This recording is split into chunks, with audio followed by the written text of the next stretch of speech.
Dans ce tutoriel SolidWorks, on va voir comment utiliser la fonction symétrie dans une construction mécano-soudée.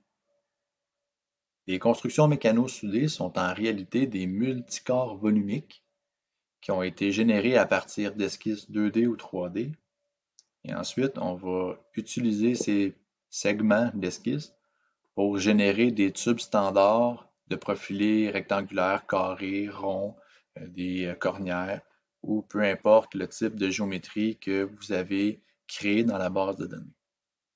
Donc, si je regarde ici, j'ai 3 tubes carrés à la verticale et j'aimerais les copier de l'autre côté. On va tout de suite penser à utiliser une symétrie. Donc, je peux aller choisir mon plan de face. Et là, ensuite, quand va venir le temps d'effectuer la symétrie, les tubes carrés ont été créés dans la fonction, mais on ne peut pas copier la fonction, il faut copier le corps. Donc, dans la liste de pièces soudées, on n'a pas le petit dossier que l'on voit en multicorps volumique qui nous mentionne qu'on a plusieurs volumes.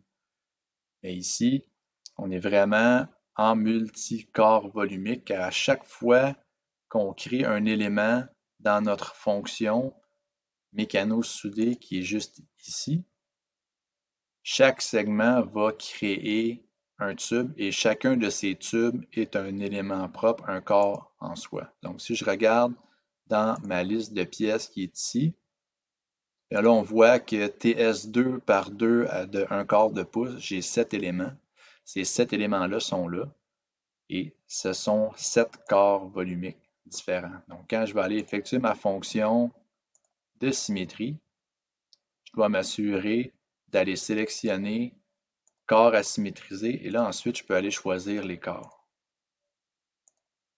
Quand je dis choisir les corps, c'est vraiment choisir chacun des corps qui va être copié. Là, ensuite, quand je vais effectuer OK, les corps vont être créés. Et là, je ne veux pas fusionner les pièces volumiques. Là, on est dans un assemblage mécano-soudé. Les pièces doivent rester distinctes pour qu'ensuite, quand on va arriver à faire nos vues d'assemblage de pièces mécano-soudées, les pièces vont pouvoir bien se séparer, ça va bien fonctionner. Donc, c'est ainsi qu'on va réussir à faire des symétries dans les éléments mécano-soudés de SolidWorks.